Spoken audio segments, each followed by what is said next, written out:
Welcome to the Future Film Podcast. This week we're talking about that. Enjoy the show.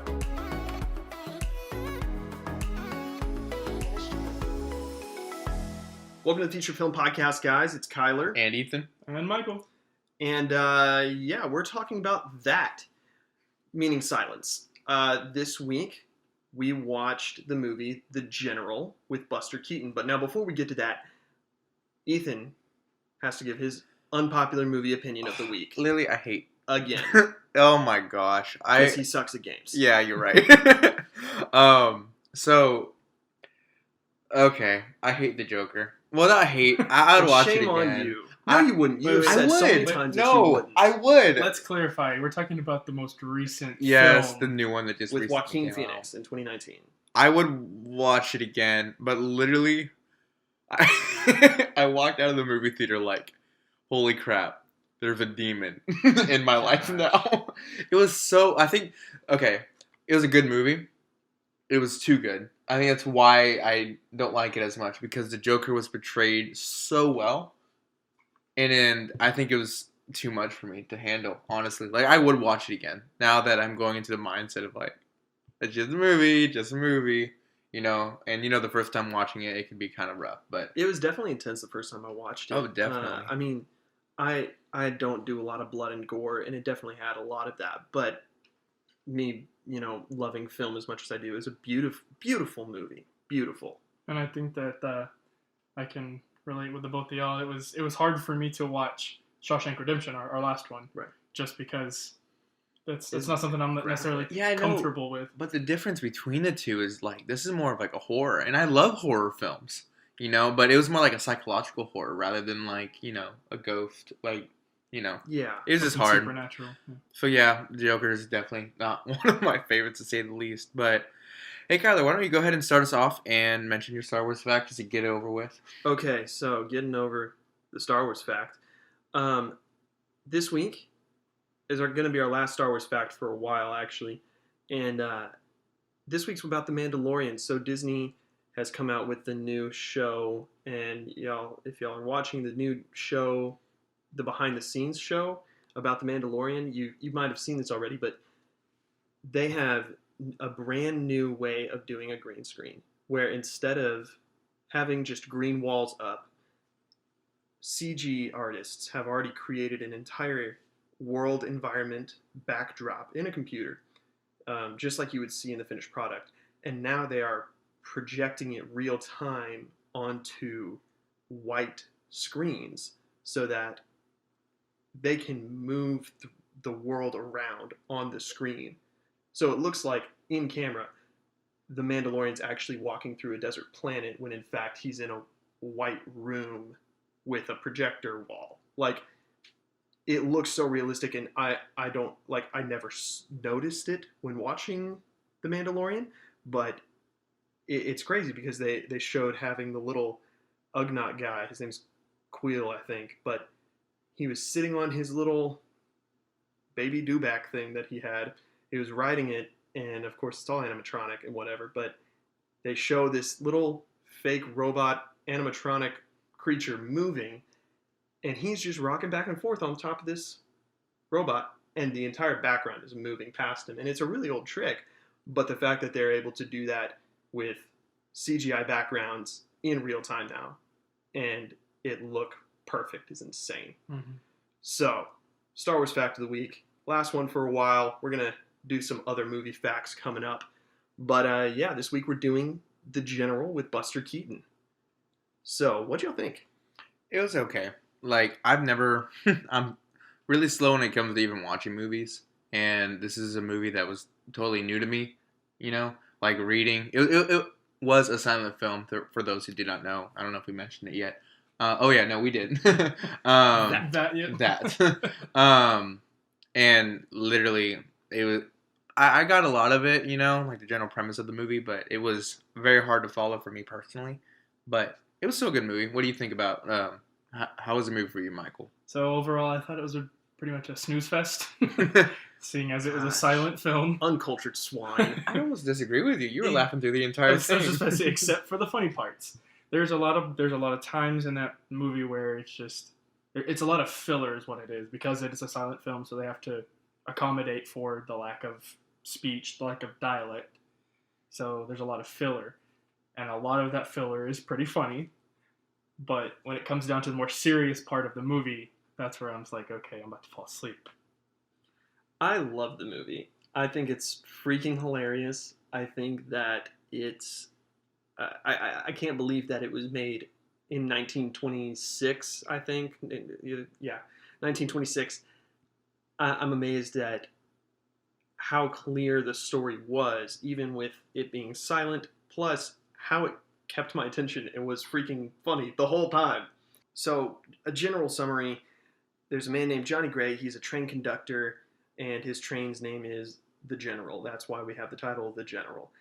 And at the very beginning of the movie, the Civil War starts, and he tries to enlist. He gets rejected, and a year later, and there's a little title card pops up. A year later, the Union actually steals his train, and so, being a good train conductor, he goes and chases after it. Ends up in Union territory, has to impersonate a Union officer, finds the love of his life has been kidnapped by them, rescues her, and then as he hightails it back with his train and his girl into the Confederate territory where he's from, he ends up switching into a Confederate officer's uniform and then leading a battle against the Union by total mistake. Everything happened to this guy by mistake. It's not even fair that he's alive. But he ends up winning this huge battle for the Confederacy.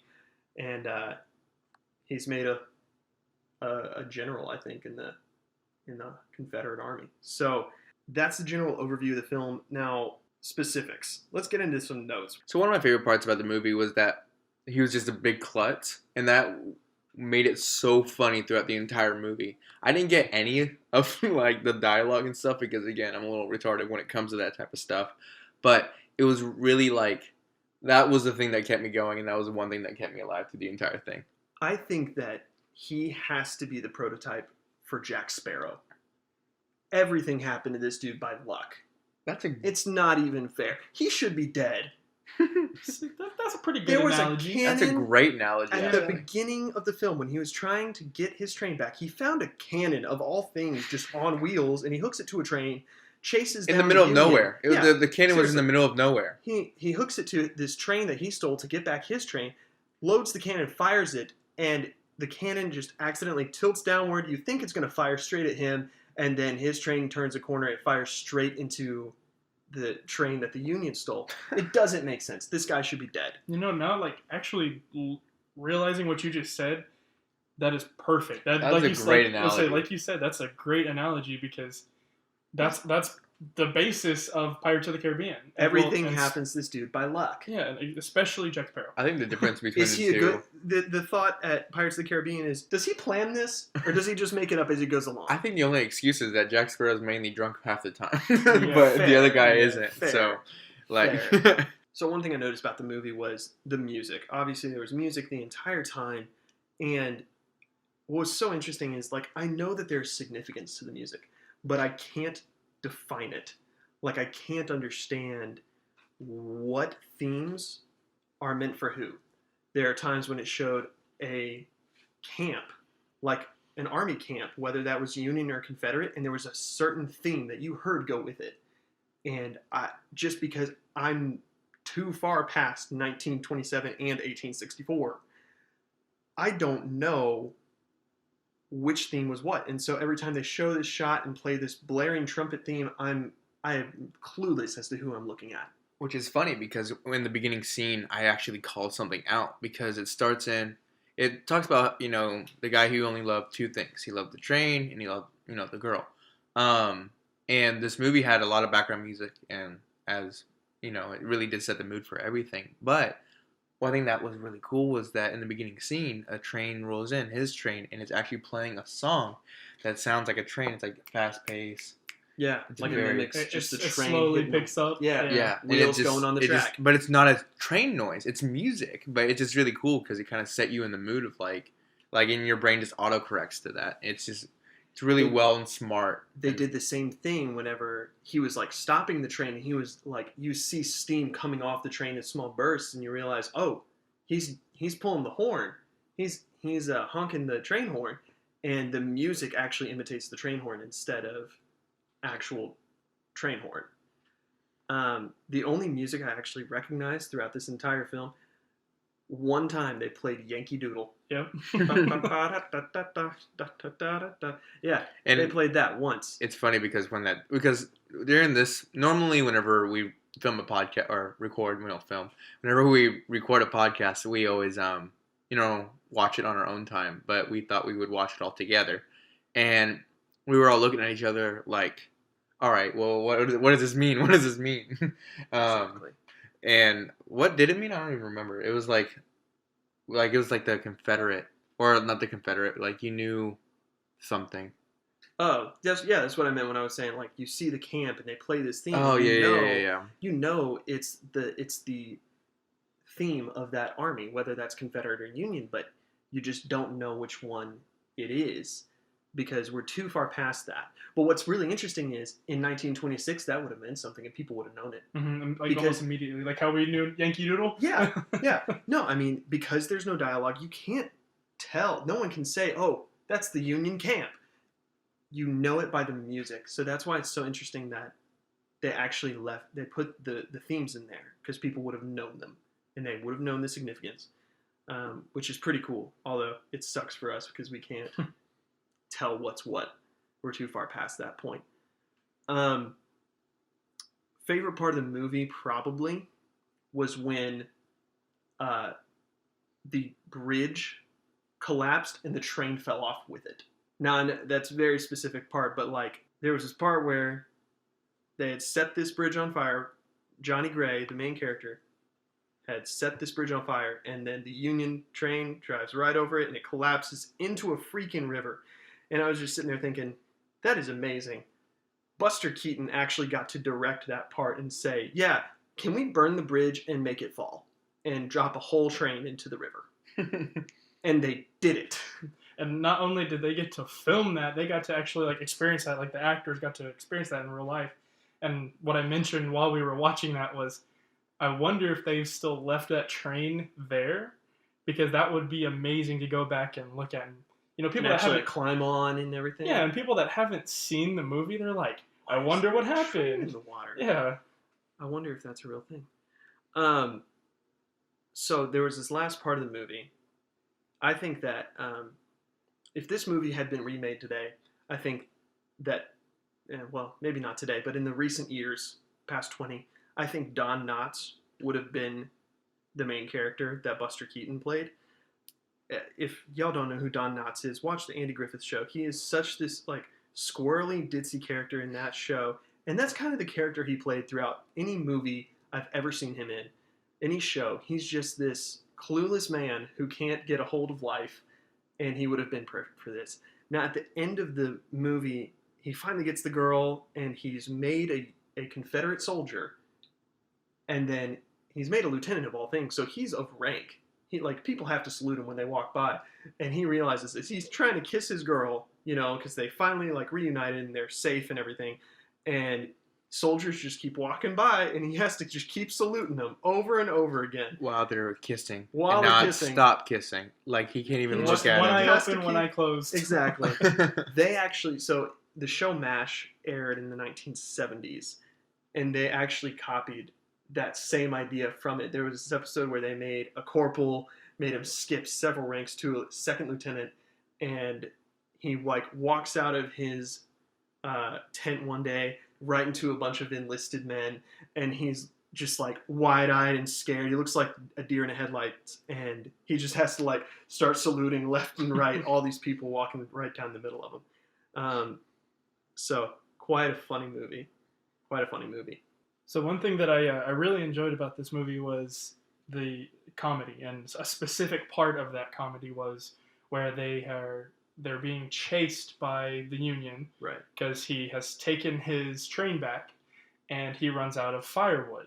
So he has to stop on the side of the railroad and pick up a wooden fence. There's several pieces of wood interlocked, and he's taken somebody's just random fence and he's throwing it into the cart.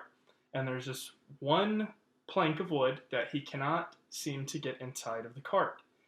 So he gets angry with it and he chunks it. And when he chunks it, he clears the cart and doesn't realize it. The train cart. Yeah, the train cart. Yeah, the entire train cart. not just a little cart on the side of the road. And he just a train. And he just keeps chunking it. He just keeps chunking planks of wood in there, and they're all going over after this because he's got the adrenaline going, so he's mad. So when he gets back in there, he's like, "Where'd all the wood go?" That would be something that I totally relate with because I'm kind of a klutz in real life. Like, literally, I feel like I can relate with this character, but I'm not like as stupid. Like, I tend to trip over things or am very oblivious when it comes to how I act. You know, like almost like the Jack Sparrow type of thing, to where. To where I'm just like, I don't know how life is good for me, but it's great. I started rewatching Pirates of the Caribbean the other day. They're good. And man, what a freaking funny movie. They are so good. So, I have a question. Not a question, but really more of a statement. Like, a question for Kyler, really. He brought up something in the middle of the movie. It was like, this is a totally off-subject thing, but he was like, do you guys know what the front of the train is? And literally, me and Michael had no flipping clue. And we had this, like, game that we were like, well, we can make this to a fun little game. But we have to guess it. So, we both have 3 tries to guess what is the correct one. If we both, or either the first person to get it right wins, and then the opposite person has... Yeah, we'll have a punishment. But if we both get it wrong, we both have a punishment for the next pod. And to clarify, Kyler's the one that knew it off the top of his head, so it's going to be Ethan and I playing. Kyler's the overseer. He's the ref. So in case it wasn't said, the question is, what is the pointy piece of metal at the front of a train called? I have no flipping clue. I don't want to... Oh. All right. Should we just get into it? I mean, yes. I want to say it's a plow. I had no it just makes sense that way because to plow things over. I don't know. So with you saying plow, I'm just gonna go with the easiest thing and say it's a guard. Guard. Okay. I don't know why, but my brain, because he asked me this in the movie, and I was like thinking, I thought long and hard. I'm like, I think it's called a stow. I don't know why. I don't know why. Like STOW, stow. But I'm pretty sure it's not. I'm going to Google it afterwards. But well, I'll tell you what it is afterwards. Well, there's a lot of names for it. But anywho. There's a few. Okay. Michael? The pointy metal thing. The pointy metal thing. That was my next guess. That's not fair. Okay. You stole my guess. Okay. So. Man, the pusher. Pusher. No. The separator. No. All right. Okay, I'm gonna make a ruling. I'm gonna. Okay, first let me tell you what it is. Okay. So I knew the slang term for it. Okay. The correct term is called the pilot. Pilot. That makes sense. Okay. Yeah. The term that I knew, is called the cow catcher. The cow catcher. Okay, because it will literally, if a cow's standing on the track, it'll just come up under it and push it out of the way. That's what I was thinking. So I'm going to give it to Ethan because he said plow. Yeah. So good job, Ethan. Aw. Thank you. Mike, you're going to have a punishment next week. That's fine. No trains running in Yes, your I head. finally won. Running in your head. I finally won. Finally, Ethan doesn't have a punishment. Yes. I don't suck. Perfect. Alrighty. I'm glad that you don't suck anymore. Cool. Well, we're going to do the after credit scene. So leave your guesses in our comments on social media. We are going to go ahead and play this short little clip for you guys. Hopefully y'all can go ahead and guess the audio. Perhaps you should read the instructions first. There you guys go. Make sure y'all can go ahead and go to our social media and comment what it is. But for now, I'm Ethan. I'm Kyler. I'm Michael. And this is the Feature Film Podcast. Roll the credits. Welcome to the Feature Film. Oh my lord. Feature Foam. Welcome to the Feature Film. Welcome to the Feature Film Podcast, guys. I'm Kyler. This is Ethan. What's up, everybody? Yes. I'm just going to ruin that first Wait, thing. what did you say? What's up, Is that everybody? what he said? Peter McKinnon here. Yeah. Back for I didn't even hear it. another 2-Minute Tuesday. He did This one's going to be a little bit longer than normal. Yeah, I actually did do this whenever we I said, That he got crossed me. his hands with into an X. That Great. got me. What's up, everybody? Peter McKinnon here, back for another video. You actually sound like him. Like just listening. If you put that in the bloopers, people are actually gonna say that that's him. That's funny. People who listen to Peter McKinnon. Yeah. All right. Yeah, no one except me listens to Peter McKinnon that listens to this podcast. Anyway. Which. Sorry. Shut up. Don't say that. That was me. That's a blooper.